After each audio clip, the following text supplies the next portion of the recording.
UGC net समाजशास्त्र, जनजातियों से संबंधित महत्वपूर्ण तथ्य, रिकॉर्डेड बाय अनीता शर्मा। हिमाचल प्रदेश के थारू पुरुष अपनी पत्नी के वेश में रहते हैं। कोरबा जनजाति में अत्यधिक तलाक प्राप्त महिलाओं की अत्यधिक इज्जत होती है। मध्य प्रदेश की बछड़ा तथा बेड़िया एवं राजस्थान की सांसी जनजाति की लड़कियां देह व्यापार में लिप्त हैं। गोंड, भील, उरांव संस्कृतिकरण का सहारा लेकर अपने क्षत्रिय होने का दावा करती हैं।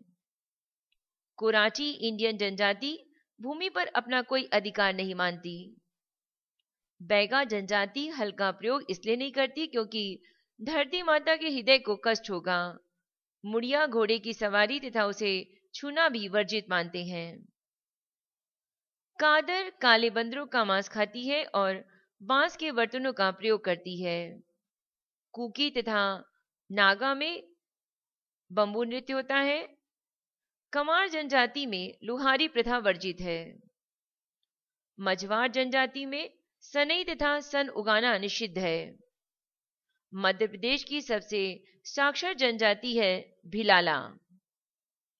जी.एच. मीट तथा मेलिनोस्को मार्गन ने जीवन भर जनजातियों के बीच रहकर उनका अध्ययन किया है।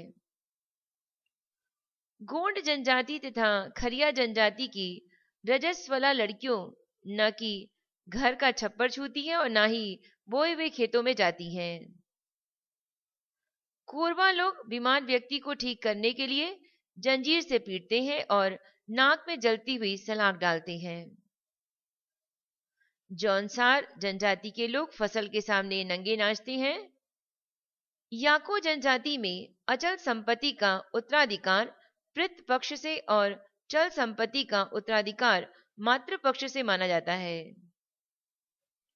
अंडमान की जनजातियों में रात को सीटी बजाने को निषेध मानते हैं। नागाओं में रेगमा नागाओं की संख्या सबसे कम है।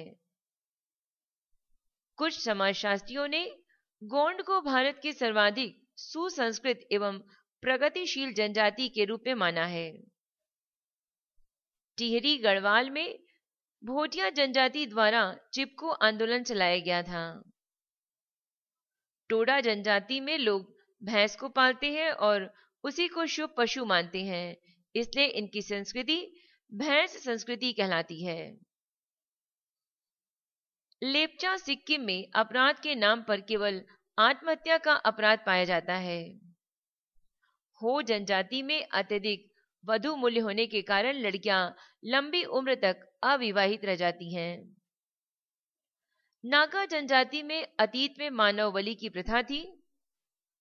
नायर तथा खासी जनजातियों में लड़कियों द्वारा विवाह संस्कार के बाद तली बांधने की प्रथा यानी कमर की करधन पाई जाती है।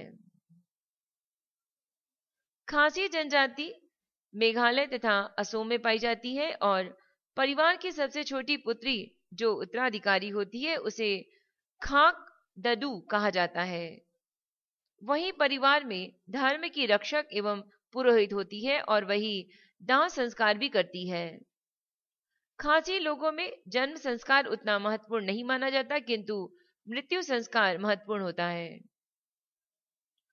खासी पुरुष अपने पिता के मरने के बाद अपनी बुआ की लड़की से विवाह कर सकता है। खासी लोगों के विशाल परिवार को कुर तथा सबसे छोटे परिवार को इंग कहा जाता है। गारो जनजाति ये भी मेघालय तथा असम में पाई जाती है। इसमें मातृसत्तात्मक प्रथा होने के कारण उत्तराधिकारी को नाकुनो कहा जाता है तथा इसके पति को नोक्रोम कहा जाता है। गारो जनजाति के परिवार को भद्दारी तथा छोटे परिवार को नोक कहा जाता है। एक सूचना अनीता शर्मा द्वारा ध्वनांकित IAS प्रीलियम से संबंधित स्टडी मटेरियल जैसे constitution, history, geography, general knowledge की CD या DVD खरीदने के लिए आप हमें मेल कर सकते हैं। इसके अलावा रेलवे तथा बैंक प्रवेश परीक्षा हेतु CD या DVD भी खरीद सकते हैं। उत्तर प्रदेश, मध्य प्रदेश, छत्तीसगढ़ तथा राजस्थान के सामान्य ज्ञान से संबंधित डीवीडी भी उपलब्ध है। इन डीवीडी को मंगाने के लिए आप हमें मेल कर सकते हैं। मेल आईडी है voiceforblind यानी वॉइस फॉर ब्लाइंड @gmail.com। आपके द्वारा क्रय की गई डीवीडी से प्राप्त राशि का उपयोग दृष्टिबाधित लोगों के लिए किया जाता है। धन्यवाद।